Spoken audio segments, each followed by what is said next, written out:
The Chicago Bears might have just dropped a major hint about their draft plans without making a big deal about it. And let's be honest, when it comes to the Bears' 10th overall pick, everything right now is just speculation. Nobody really knows what they're going to do, but finally, we've got something real to work with. Head coach Ben Johnson was spotted at Michigan's Pro Day. That alone is worth paying attention to because he hasn't been seen at any other Pro Days. The Bears are showing their hand here, even if they're doing it quietly. It's also interesting that this wasn't widely reported. You had to dig to find it. But the fact that he was there suggests one name: Michigan defensive tackle Mason Graham.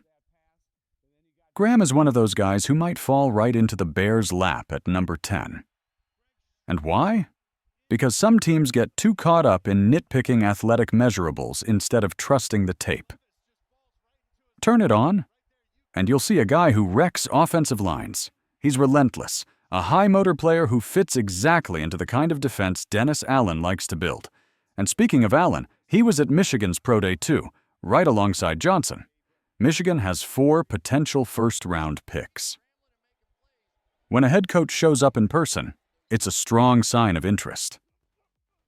Graham and cornerback Will Johnson are both legitimate first-round talents. Graham has been adding muscle this offseason, coming in at 326 pounds. Scouts are calling him a can't-miss prospect. Another name to watch is Kenneth Grant, a likely first or second rounder. And let's not forget tight end Colston Loveland.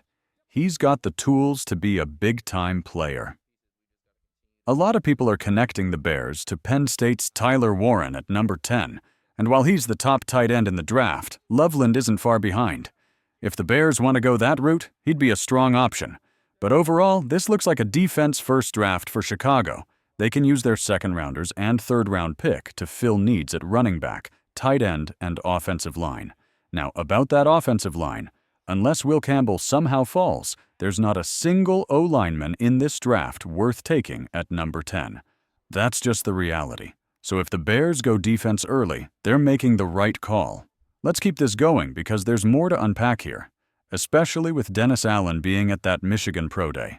Yes, GM Ryan Poles has the final say, but it's clear he values input from his coaches, especially Ben Johnson.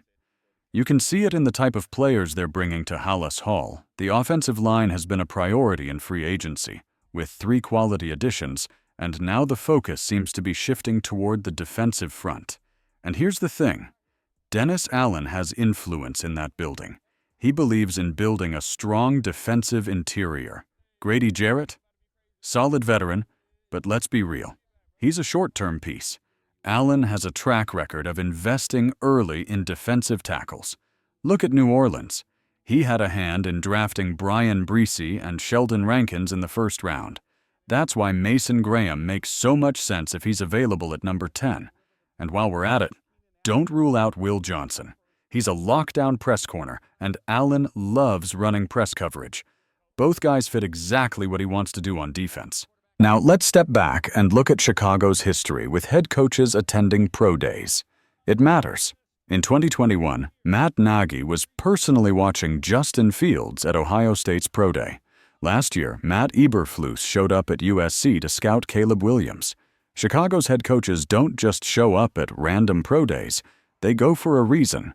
So if Ben Johnson is in Michigan, it's because he and Ryan Poles are seriously considering someone at number 10. And if that someone is Mason Graham, here's what you're getting. Second-team All-American, 2-time All-Big Ten selection, national champion. He played 3 seasons at Michigan and measured in at 6'3", now up to 326 pounds. In 2024, he had 3.5 sacks, 9 total in his college career. But let's not get caught up in sack numbers. That's not the full story. Mel Kiper is a fan of Graham. Not that Kiper doesn't like a lot of guys, but here's what he specifically said. Graham wins with technique and leverage. Interior linemen struggle with his power and quickness. He's got strong, active hands, and he can disrupt both the run and the pass. He had 2 sacks against Minnesota early in the season, but just 1.5 after that. But again, sacks aren't the point. This guy makes life miserable for offensive linemen. That's what matters. The real story with Mason Graham isn't just about sack numbers. It's about how often he disrupts the quarterback. And if we take a step back and listen to what Ryan Poles has been saying all offseason, the message is clear. He made it known in his press conference that the Bears need a game-changing defensive tackle, a guy who can create opportunities for the edge rushers. Early on, the thought was that Graham would be long gone by the time Chicago was on the clock at number 10. But now? There's talk that teams might pass on him because of his measurables, despite his production. Sure, he doesn't have elite physical traits, but he makes up for it with instincts, relentless effort, and the fact that he dominated against top-tier competition every week at Michigan. If he's there at number 10, the Bears shouldn't think twice. Sprint to the podium and make the pick. What makes this even better is that Chicago is in a great spot. They don't have to reach. They can take the best player available. That's a rare luxury. And as for the idea of taking a running back early, there's no need. This draft is loaded with talent at the position on days 2 and 3. You've got guys like Omarion Hampton, Quinshon Judkins, Tre'Veyon Henderson out of Ohio State, and Caleb Johnson from Kansas. There's depth at running back, so Chicago can afford to wait. Now let's talk offensive line. Outside of Will Campbell, there isn't another lineman in this draft worth taking in the top 10. So if the decision comes down to Campbell or Graham, you can't go wrong either way. But if it's me, I'm taking Graham and then going heavy on the O-line later in the draft. And yes, they still need a running back. This is shaping up to be an interesting draft for Chicago. Let's see how it plays out.